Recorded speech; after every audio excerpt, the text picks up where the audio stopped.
Hi, I'm Larry Menti. Thanks for tuning in to Another Thing. Our lead topic, it is a constitutional stalemate. The passing of Justice Antonin Scalia has created an opening on the Supreme Court. President Obama says he has every right. In fact, he has a constitutional responsibility to name a replacement. And the Senate says they are well within their constitutional rights to not even hold hearings, leaving a vacancy until the next president is sworn in. So who's right? Who's wrong in this stalemate? And most importantly, what does this all mean for the nation? We begin our coverage now with Ellen Kolodje. Ellen. Thank you, Larry. Well, liberals detested him and conservatives adored him. But no matter what you thought of Justice Scalia, his death means the Supreme Court could have a liberal majority for the first time in generations. President Obama says he will nominate someone before he leaves office, but Senate Republicans say they'll play hardball to stop that. The Judiciary Committee has unanimously recommended there be no hearings. I agree with that. And number two, this nomination will be filled by the next president elected in November. Republicans have a right to vote no on whomever the president nominates, but to not even give the nominee a hearing and fair consideration is beyond the pale, and it won't stand. The fight over the next justice on the Supreme Court started before Justice Antonin Scalia was even laid to rest. The staunch conservative led the way when the majority voted on abortion, affirmative action, and free speech. And any president might have a hard time replacing his passion and outspokenness. If a nomination is to go through, it's going to have to be some kind of a compromise candidate, and that's going to be someone who's in the middle of the road somewhere. Mark Rodert has been a professor of constitutional law at Temple University for 32 years. He says the president has an obligation to nominate someone. I'm irritated by the let the people decide, because the people aren't supposed to decide who's on the Supreme Court. The president is. And if you mean by that, well, let the people elect the president who makes the appointment, they did just that in 2012. Many Republicans point to what then-Senator Joe Biden said back in June 1992, when a seat opened up on the court with H.W. Bush in the White House.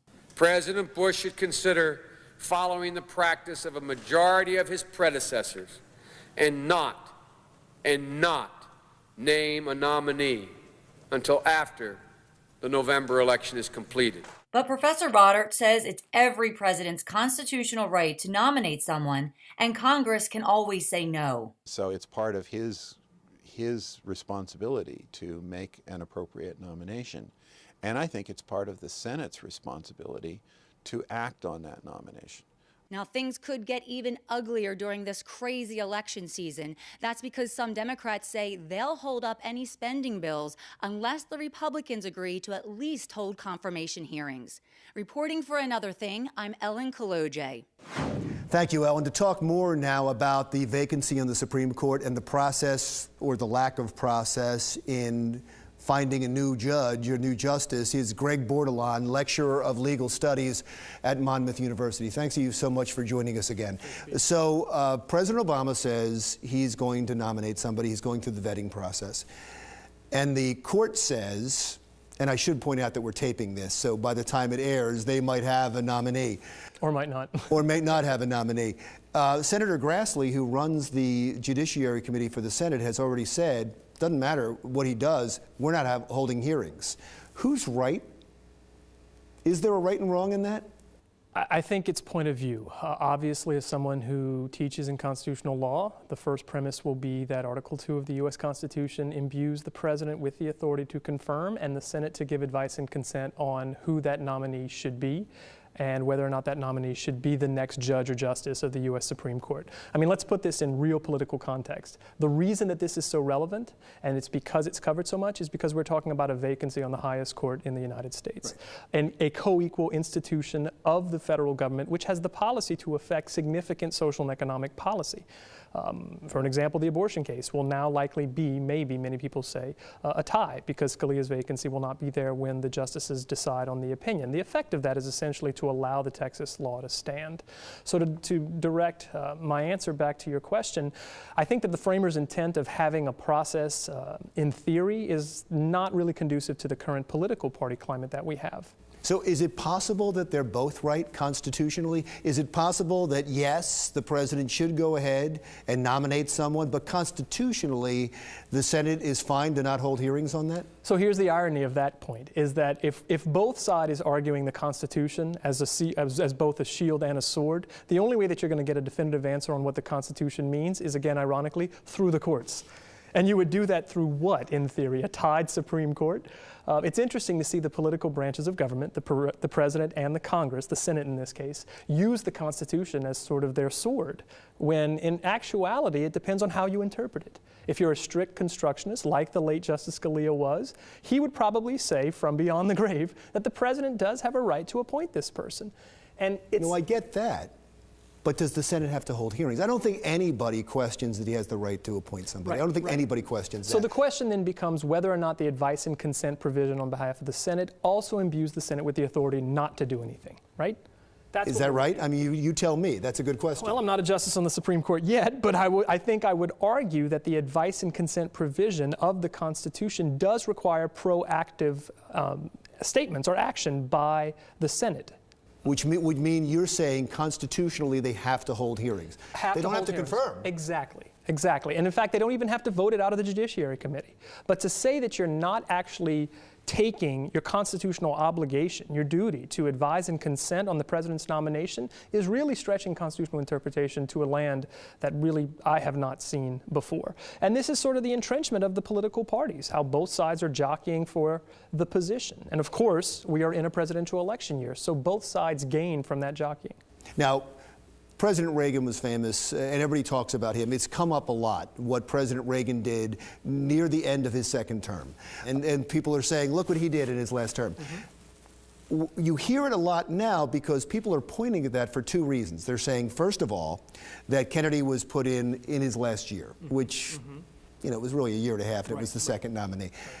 But they also point to the consternation and the vociferous argument about Justice Bork as this being payback. Right. Do you agree with that? First of all, was that just what happened then? And do you think that this is a growth out of that? Is this political retribution for that, so to speak? Well, I like to first talk about sort of the irony of Anthony Kennedy. Anthony Kennedy has affectionately become the center of the universe. The pundits actually said with the abortion case that was orally argued on Wednesday, he has the determination, he has the ability to determine whether or not this will be 5-3 and possibly overturned, or 4-4 in Scalia's absence and have no presidential value and send back down. I mean, look, let's be honest. Yes, we are in a very, very hot political climate. Kennedy was a moderate. Can I stop you for 1 second? Yeah, sure. Just because you've talked about it twice now, could you explain the abortion case in Texas? Absolutely, absolutely. So Texas passed a state law which placed some restrictions on a woman's right to terminate her pregnancy, a right that is guaranteed under Roe versus Wade and a 1992 case called Casey versus Planned Parenthood. The state cannot place what is called an undue burden on a woman's right to terminate her pregnancy. The negative inference to that is that they can place a due burden. So Texas law, in part, required that certain medical professionals at certain facilities would be the only entities and people that could perform these abortions.